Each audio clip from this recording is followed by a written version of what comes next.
છીએ હવે આપણે ચેપ્ટર નંબર 12 ની અંદર ગઈકાલે આપણે અભ્યાસ કર્યો હતો વિવિધ પ્રકારની શ્રેણીઓ વિશે, બરાબર. હવે આપણે હાઇડ્રોજન પરમાણુમાં ઇલેક્ટ્રોનની ઉર્જા કે ઇલેક્ટ્રોનની સંક્રાંતિ દરમિયાન ઉત્સર્જાતા તરંગની આવૃત્તિ અને તરંગ સંખ્યાનું સૂત્ર મેળવવાનું છે. શું ધ્યાન રાખજો કે હાઇડ્રોજન પરમાણુમાં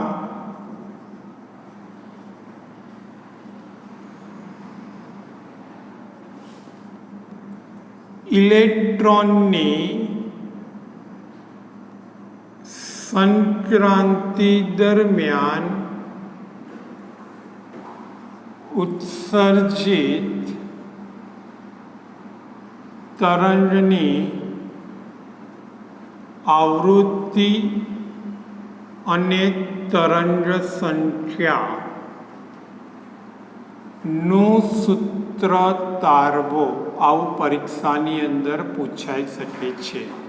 હવે સંક્રાંતિ એટલે શું, પહેલાં તો એ સમજવું પડે. સંક્રાંતિ એટલે કે ઊંચી ઉર્જાવાળી કક્ષામાંથી નીચી ઉર્જાવાળી કક્ષામાં ઇલેક્ટ્રોન પ્રવેશે તેને આપણે શું કહેવામાં આવે છે? સંક્રાંતિ કહે છે. શું ફરીથી? ઊંચી ઉર્જાવાળી કક્ષામાંથી નીચી ઉર્જાવાળી કક્ષામાં ઇલેક્ટ્રોન પ્રવેશે તેને શું કહેવામાં આવે છે? સંક્રાંતિ કહે છે. તો બોહર મોડેલની ત્રીજી પૂર્વધારણા અનુસાર, બોહર મોડેલની પૂર્વધારણા અનુસાર ઇલેક્ટ્રોન Ni કક્ષામાંથી Nk કક્ષામાં પ્રવેશે. કન્ડિશન તમને આપેલી છે Ni ગ્રેટર ધેન Nk, ત્યારે બંનેની ઉર્જાના તફાવત જેટલી આવૃત્તિવાળા ફોટોનનું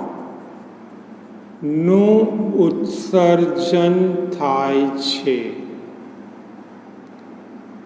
અહીંયા આપણે ઉત્સર્જિત તરંગ લખ્યું છે, પણ તરંગ નહીં આવે, ફોટોન આવશે. નું ઉત્સર્જન થાય છે. ધારો કે હવે જો Ni કક્ષામાં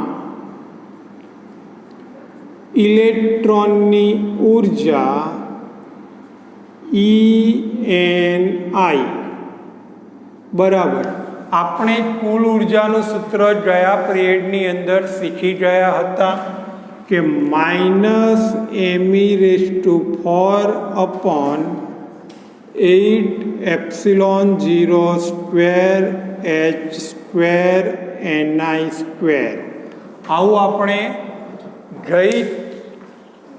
ગયા લેક્ચરની અંદર શીખી ગયા હતા. Ni કક્ષાની ઉર્જા સેમ એ જ પ્રમાણે Nk કક્ષાની ઉર્જા લેવી હોય આપણે, કઈ ઉર્જા? Nk કક્ષાની ઉર્જા ENK બરાબર શું થઈ જશે? આના જ વસ્તુ μe⁴8ε0²h²Nk², બરાબર. અહીંયા સ્ક્વેર આવશે, ખાસ ધ્યાન રાખજો. 8ε0²h²n². સૂત્રની અંદર સહેજ પણ મિસ્ટેક થવી જોઈએ નહીં. આ બંને કક્ષાની કુલ ઉર્જાનું સૂત્ર મેળવી દીધું. હવે જ્યારે ઇલેક્ટ્રોન Ni માંથી Nk સંક્રાંતિ કરશે ત્યારે બંનેની તફાવત જેટલી ઉર્જાના ફોટોનનું ઉત્સર્જન થાય છે. આનો અર્થ થશે કે ENI શું થશે? ENI માઇનસ ENK, આમાંથી આ બાદ કરવાનું મળે, બરાબર minus me⁴ 8 epsilon 0 square h square ni square minus me⁴ 8 epsilon 0 square h square nk square. ચલો માઇનસ માઇનસ શું થઈ જશે? પ્લસ. તમે દરેક જણ સારી રીતે જાણો છો માઇનસ માઇનસ પ્લસ. બંનેમાંથી કોમન શું નીકળી જશે? આ બંનેની ઉર્જાના તફાવત જેટલી આવૃત્તિવાળા ફોટોનની ઉર્જા એટલે HFIK બરાબર me⁴ બંનેમાં છે છેદમાં 8 એપ્સિલોન 0 સ્ક્વેર h સ્ક્વેર છે બંનેમાં. ઓકે, આ પ્લસવાળું પદ પહેલાં હું લખી દઈશ 1/nk square minus 1/ni square. HFIK બરાબર મળી ગયો. આમાંથી FIK ને હું કરતા બનાવી દઉં તો h આ બાદ છેદમાં આવી જશે એટલે કે me⁴ છેદમાં 8 epsilon 0 square h cube 1/nk square minus 1/ni square. આ જે મળી ગયું મને તે આવૃત્તિનું સૂત્ર મળી ગયું. કોનું સૂત્ર મળી ગયું? આવૃત્તિનું સૂત્ર મળી જાય છે, બરોબર. એટલે FIK બરાબર me⁴ 8 epsilon 0 square h cube 1/nk square minus 1/ni square. કશું જ નથી, એકદમ સરળ છે, બરોબર.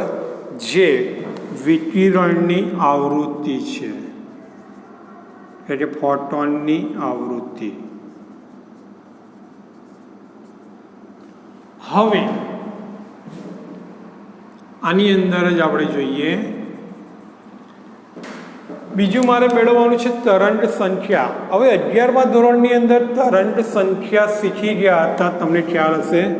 તરંગ લંબાઈના વ્યસ્તને એટલે કે 1/λ જેને આપણે તરંગ સંખ્યા કહેતા હતા.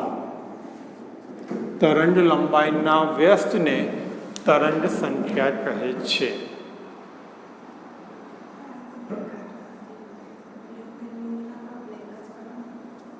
બ્લુ પેન નથી દેખાતી? ગજબ થઈ ગયો આ લોકોને. કોણ છે એવું કહેવાળું?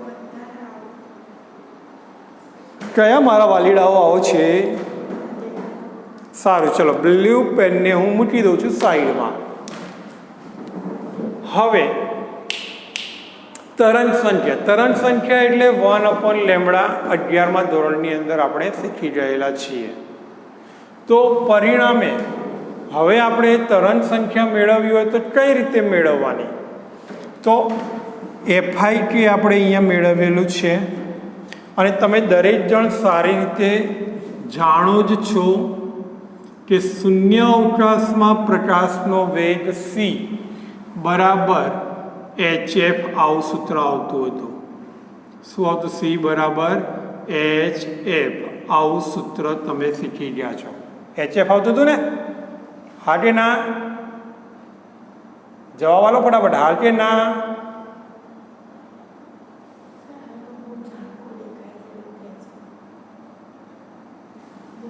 c બરાબર f⁻ આવું સૂત્ર આવતું હતું. શું હતું? c બરાબર f⁻ આવું સૂત્ર આપણે ભણી ગયેલા છીએ. ચાલો તો હવે આપણે સ્ટાર્ટ કરીએ.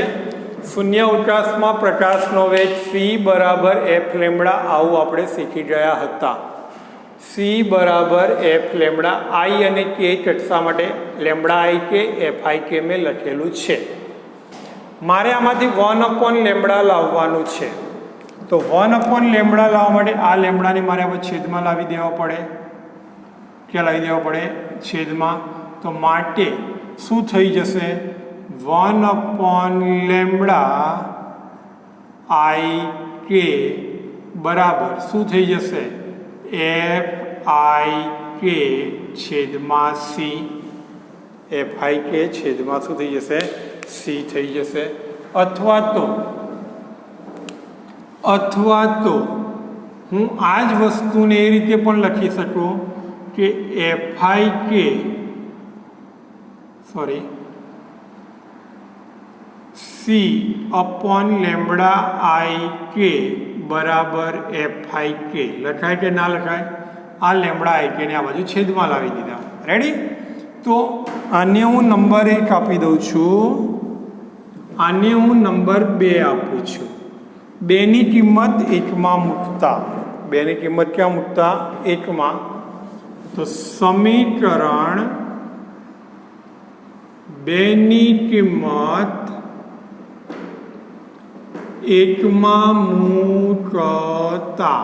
ચલો એફ આઈ કે ની જગ્યાએ મૂકી દો સી અપોન લેમડા આઈ કે. આ મૂકો તો પણ ચાલે, ટેન્શન નહીં લેવાનું. બરાબર m⁴ 8 epsilon 0 square h³ બ્રેકેટમાં 1/nk square minus 1/ni². મારે તો માત્ર 1 લેમડા લાવવાનું છે. તો આ સીને આ બાજુ છેદમાં લઈ જઈશું. તો માટે 1 lambda i k is equal two m⁴ 8 epsilon 0 square CH³ 1/nk square minus 1/ni². આ મને તરંગ સંખ્યા માટેનું સૂત્ર મળી ગયું. કયું સૂત્ર મળી ગયું? તરંગ સંખ્યા માટેનું સૂત્ર. પરંતુ ધ્યાન રાખજો, m⁴/8 એપ્સિલોન 0 સ્ક્વેર CH³ આ જે પદ છે એના બરાબર આપણે r લખી શકાય. શું લખી શકાય છે? r. અને આ જે r છે તેને રીડબર્ગ અચળાંક કહે છે. આરને શું કહેવામાં આવે છે? રીડબર્ગ અચળાંક કહે છે. એમ ઇલેક્ટ્રોનનું દળ, E વિદ્યુત ભાર, એપ્સિલોન 0 શૂન્ય અવકાશી પરમિટિવિટી, સી શૂન્ય અવકાશમાં પ્રકાશનો વેગ, એચ પ્લાન્ક અચળાંક. આ બધી જ કિંમત જ્યારે આની અંદર મૂકવામાં આવે છે ત્યારે આર રીડબર્ગ અચળાંક જેનું મૂલ્ય 1.03 શું મળે છે? 1.097 ઇન્ટુ 10⁷ મીટર ઇન્વર્સ મળે છે. કેટલું મળે છે? 1.097 ઇન્ટુ 10⁷ મીટર ઇન્વર્સ. એટલે આર જે શું છે? રીડબર્ગ અચળાંક છે. એનું આ સૂત્ર છે. તો અહીંયા મૂકી દઈશું. તો માટે 1 lambda i k is equal to r 1/nk square minus ni². આ સૂત્ર મળી ગયું આપણને. બરોબર? રેડી? તો આ રીતે આપણે લખી શકીએ છીએ. ધ્યાન રાખજો, અહીંયા ખાસ શોર્ટમાં હું તમને કહી દઉં. nk એટલે શું લેવાનું? તો nk એટલે જે કક્ષામાં પ્રવેશે તે, જે માં પ્રવેશે તે અને એન કે એટલે જેમાંથી પ્રવેશે. બે શબ્દો ધ્યાન રાખજો. એન કે એટલે જે કક્ષામાં પ્રવેશે અને એનઆઈ એટલે જે કક્ષામાંથી પ્રવેશે. ત્રીજીમાંથી ચોથીમાં જાય, ત્રીજામાંથી ચોથામાં, તો જેમાં એટલે કે ચોથામાં એટલે એન કે, અને જેમાંથી એટલે ત્રીજીમાંથી એટલે એનઆઈ બરાબર 3. બરાબર, આ રીતે આપણે લખવામાં આવે છે. આ બોહરના પરમાણુ ઉર્જા સ્તરો જે છે એને આપણે રેખીય વર્ણપટ જે છે એ રેખીય વર્ણપટને પણ આપણે વિવિધ આકૃતિઓ દ્વારા સમજાવી શકાય છે. જેમ કે આ જ સૂત્રની અંદર 1/λ ik = r 1/nk² - 1/ni². આ જ સૂત્રની અંદર યાદ રાખજો, જો nk = 1 અને ni = 2, 3, 4 લેવામાં આવે તો અનુક્રમે આપણને લાઇમન શ્રેણી મળે છે. કઈ શ્રેણી મળે છે? લાઇમન શ્રેણી. અને એ જે લાઇમન શ્રેણી મળે છે એ લાઇમન શ્રેણીની અંદર તમે જોવા જાઓ તો n બરાબર 2 લેશો તમે તો h આલ્ફા, 3 લો છો તો h બીટા, 4 લો છો તો h ગેમા. પણ આ બધું જ કઈ શ્રેણી માટે મળે છે? લાઇમન શ્રેણી. અને લાઇમન શ્રેણી તમે દરેક જણ જાણો છો સારી રીતે. કયા વિભાગની અંદર જોવા મળે છે? દ્રશ્ય કે પારજાંબલી કે પારરક્ત? તો પારજાંબલી વિભાગમાં જોવા મળે છે. એ જ પ્રમાણે જો અહીંયા nk = 2 હોય, ni = 3 તો h આલ્ફા, ni = 4 તો h બીટા, ni = 5 તો h ગેમા. પણ આ બધું જે મળશે તે કઈ શ્રેણી માટે મળશે? બામર શ્રેણી માટે.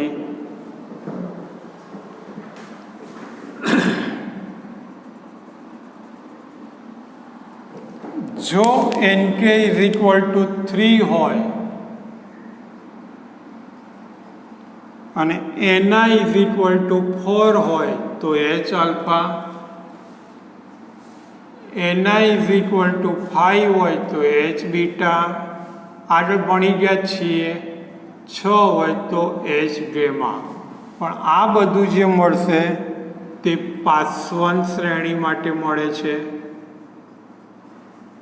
કઈ શ્રેણી માટે મળે છે? પાસવન શ્રેણી માટે મળે છે. હવે એ જ પ્રમાણે જો અહીંયા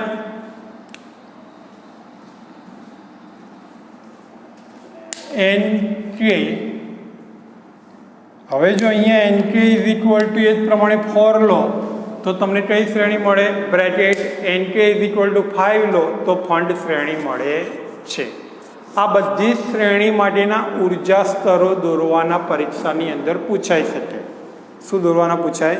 ઉર્જા સ્તરો. તો એ ઉર્જા સ્તર કઈ રીતે દોરવાના? તો ધ્યાન રાખો, સાવ સરળ જ છે.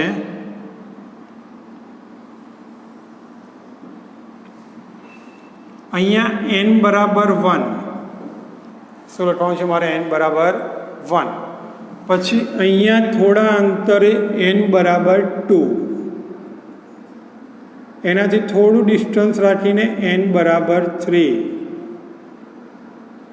n બરાબર 4, 5, 6, પછી તો અહીંયા બધો ગૂંચળો થઈ જશે 7 અને અપ ટુ n બરાબર ઇન્ફિનિટી સુધી. બરાબર? યાદ રાખવાનું ખાસ કે અહીંયા ધીરે ધીરે આ બધા વચ્ચેનું અંતર જે છે ઘટતું જાય છે. શું થતું જાય છે? ઘટતું જાય છે. દરેક રેખાઓ હું આડી આ રીતે આમ દોરી દઈશ.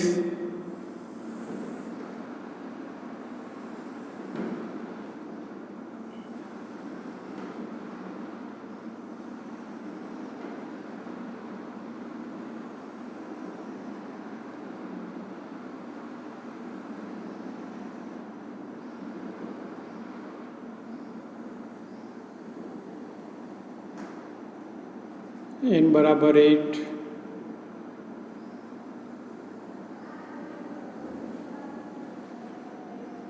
n બરાબર 9, બરાબર. આવી જુદી જુદી રેખાઓ આવે.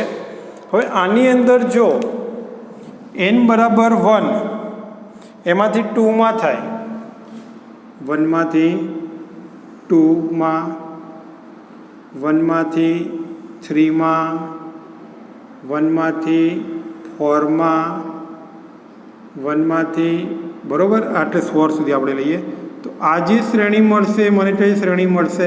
લાઇમન શ્રેણી મળે છે. કઈ શ્રેણી મળે છે? લાઇમન શ્રેણી મળે. જો 2માંથી 3માં લેવામાં આવે, 2માંથી 4માં લેવામાં આવે, 2માંથી 5માં લેવામાં આવે તો તેને અનુરૂપ જે શ્રેણી મને અહીંયા મળે છે તે કઈ શ્રેણી મળે છે? બામર શ્રેણી મળે છે. બરોબર. જો 3માંથી 4માં લેવામાં આવે,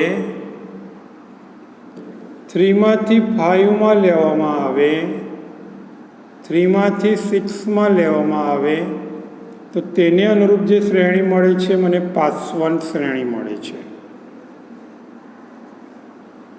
જો 4માંથી 5 આવે,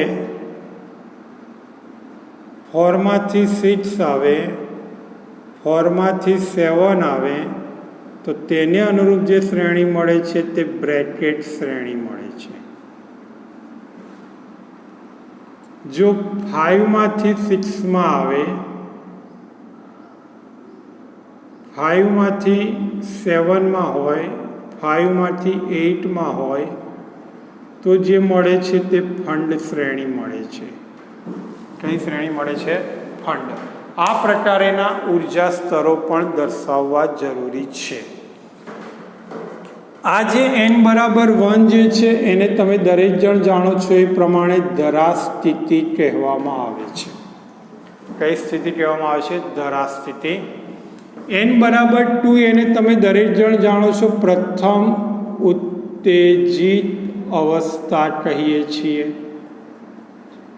n બરાબર 3 જેને દ્વિતીય ઉત્તેજિત અવસ્થા કહેવાય.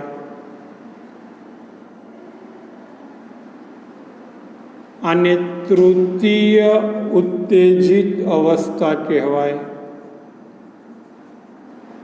બરાબર. એ જ પ્રમાણે અહીંયા ચતુર્થ, એટલે કે આ બધી જ જે છે ઉત્તેજિત અવસ્થાઓ છે જ્યારે આ n બરાબર ઇન્ફિનિટિવ છે.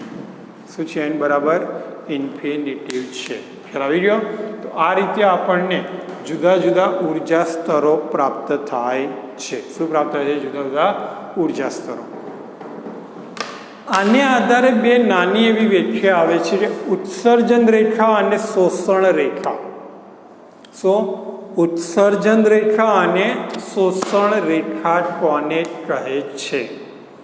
તો ઉત્સર્જન રેખા એટલે અહીંયા આપણે ભણી ગયા કે જ્યારે ઇલેક્ટ્રોન ઊંચી ઉર્જાવાળી કક્ષામાંથી નીચી ઉર્જાવાળી કક્ષામાં પ્રવેશે છે. ઊંચી ઉર્જાવાળી કક્ષામાંથી ક્યાં જાય છે? નીચી ઉર્જાવાળી કક્ષામાં. ત્યારે બંનેની ઉર્જાના તફાવતને અનુરૂપ આવૃત્તિવાળા પ્રકાશ ઉત્પન્ન કરે છે અને પરિણામે જુદી જુદી રેખાઓ ઉત્સર્જન રેખાઓ જોવા મળે છે, જેને આપણે ઉત્સર્જન રેખા કહે છે. શું? ફરીથી ધ્યાન રાખજો ખાસ. જ્યારે પરમાણુમાં ઇલેક્ટ્રોન ઉચ્ચ ઉર્જાવાળી કક્ષામાંથી નિમ્ન ઉર્જા અથવા તો ઓછી ઉર્જાવાળી કક્ષામાં સંક્રાંતિ કરે છે ત્યારે બંનેની ઉર્જાના તફાવતને અનુરૂપ આવૃત્તિવાળા પ્રકાશ ઉત્પન્ન કરે છે, જે પ્રકાશિત રેખા ઉત્પન્ન કરે છે, જેને આપણે ઉત્સર્જન રેખાઓ કહે છે. શું કહેવામાં આવે છે? તેને ઉત્સર્જન રેખાઓ કહે છે. બરોબર, ખ્યાલ આવી ગયો? હવે એના પછી આવે છે શોષણ રેખાઓ. કેવી રેખાઓ આવે છે? શોષણ. તો જ્યારે પરમાણુ નિમ્ન ઉર્જાવાળી કક્ષામાં, કેવી? નિમ્ન ઉર્જાવાળી કક્ષામાંથી ઉચ્ચ ઉર્જા, અહીંયા ઉચ્ચમાંથી નિમ્નમાં આવે અને હવે નિમ્નમાંથી ક્યાં આવે? ઉચ્ચમાં આવે. ત્યારે તેના ઉર્જાનો જે તફાવત છે એને અનુરૂપ આવૃત્તિવાળા અમુક વિકિરણનું ત્યાં શોષણ થઈ જાય છે. અમુક વિકિરણનું શું થઈ જાય છે? શોષણ થઈ જાય છે. અને ત્યારે જે વર્ણપટ રેખાઓ મળે છે એને શોષણ રેખાઓ કહે છે. હું તમને સામાન્યમાં સામાન્ય ઉદાહરણ આપી દઉં કે ધારી લો કે આ આપણો સૂર્ય છે. બરોબર, જોજો. સૂર્યના કેન્દ્રીય ભાગનું તાપમાન ખૂબ જ વધારે છે, સપાટીનું તાપમાન ઓછું છે. આ સૂર્યની બહાર જુદા જુદા વાયુઓના આવરણ આવેલા છે.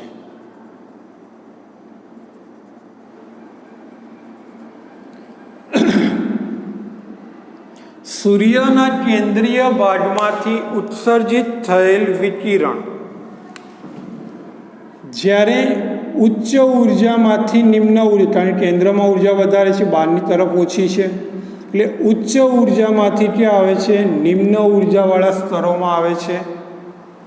ત્યારે સતત અમુક ચોક્કસ આવૃત્તિવાળા વિકિરણોનું ત્યાં શું થઈ જાય છે? અહીંયા શોષણ. ધારો કે આ વિકિરણો ઉત્પન્ન થાય છે, બરાબર, તો અમુકનું અહીંયા શું થઈ જાય છે? શોષણ. જ્યારે બહારની તરફ આપણને અમુક જ રેખાઓ જોવા મળે છે, જેને આપણે શોષણ રેખાઓ કહે છે. શું કહેવામાં આવે છે? તેને શોષણ રેખાઓ કહે છે. બરોબર. બીજી રીતે એમ પણ કહેવાય સતત મૂલ્ય ધરાવતી આવૃત્તિઓના, કેવા?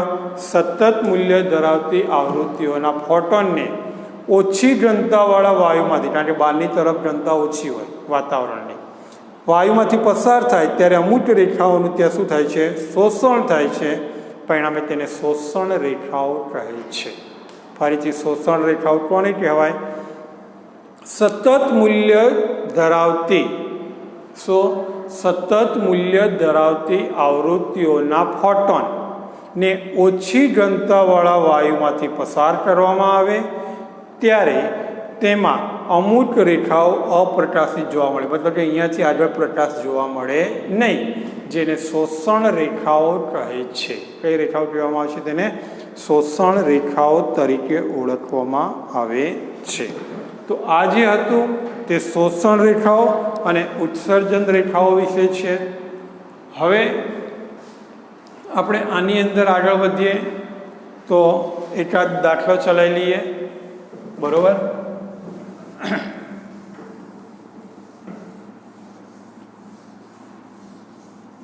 લગભગ એક ઉદાહરણ તો મેં તમને ગણવા માટે આપ્યું હતું અને તમે બધાએ સારી રીતે ગણ્યું પણ હશે એવો મને વિશ્વાસ છે. હવે આપણે ઉદાહરણ નંબર 4 ચલાવીએ. ઉદાહરણ નંબર 4.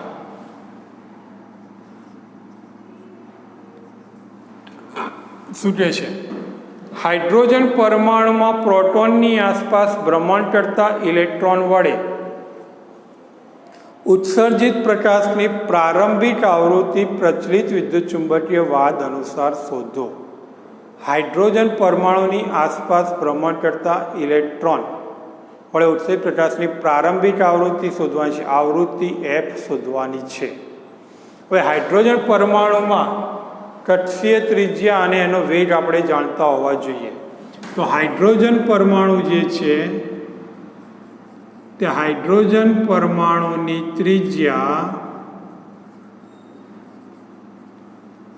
R લગભગ 5.3 × 10⁻11 મીટર છે. જ્યારે તેનો વેગ, કક્ષામાં ભ્રમણનો વેગ 2.2 × 10⁶ મીટર પર સેકન્ડ છે. આ ફિક્સ જ છે, બરાબર.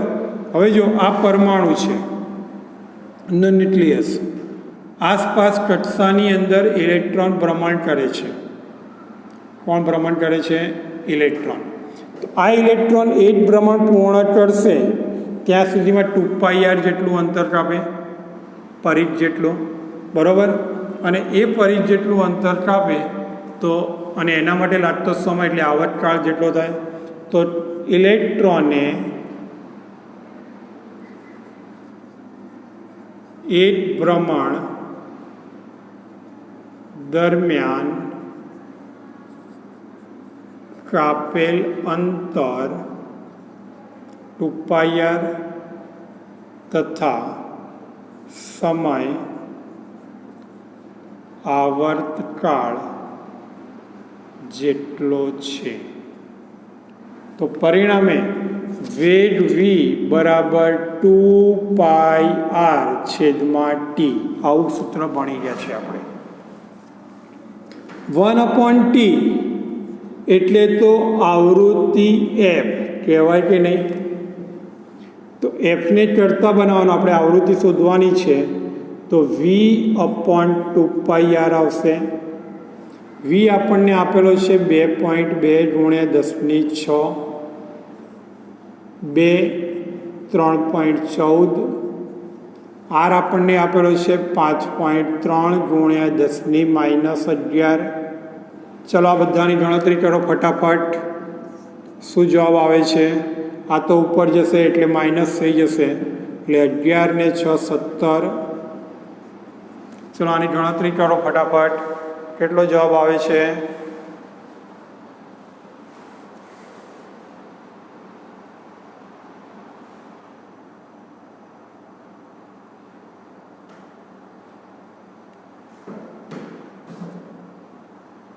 કેટલો જવાબ આવે છે?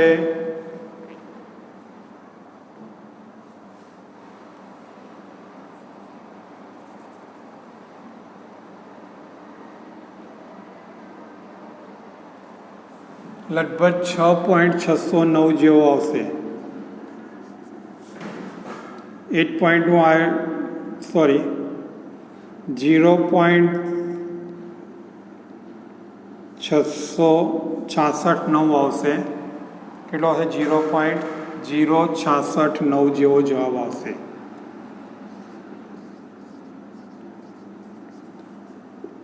એક પોઈન્ટ પાછળ જતો રહીશ તો 0.66, એટલે 2 પોઈન્ટ પાછળ આપણે જતા રહીએ તો પરિણામે 6.6 × 10⁻15 હર્ટ્ઝ. 6.6 × 10⁻15 હર્ટ્ઝ, બરાબર. આ આપણને ભ્રમણની આવૃત્તિ મળે છે. શું મળે છે? ભ્રમણની આવૃત્તિ મળે છે. હવે આજે આપણે આપણા આ લેક્ચરની અંદર એક આના જેવો જ એક બીજો દાખલો પણ છે.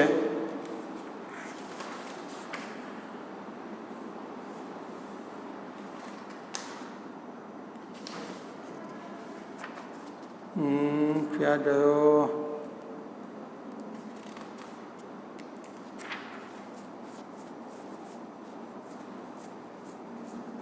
સ્વાધ્યાયની અંદર જો રહેવા દો, વાંધો નહીં, આપણે પછી ગણીશું. એ દાખલા પછી બતાવીશું. આજના લેક્ચરની અંદર આપણે આગળ અભ્યાસ કરીએ તો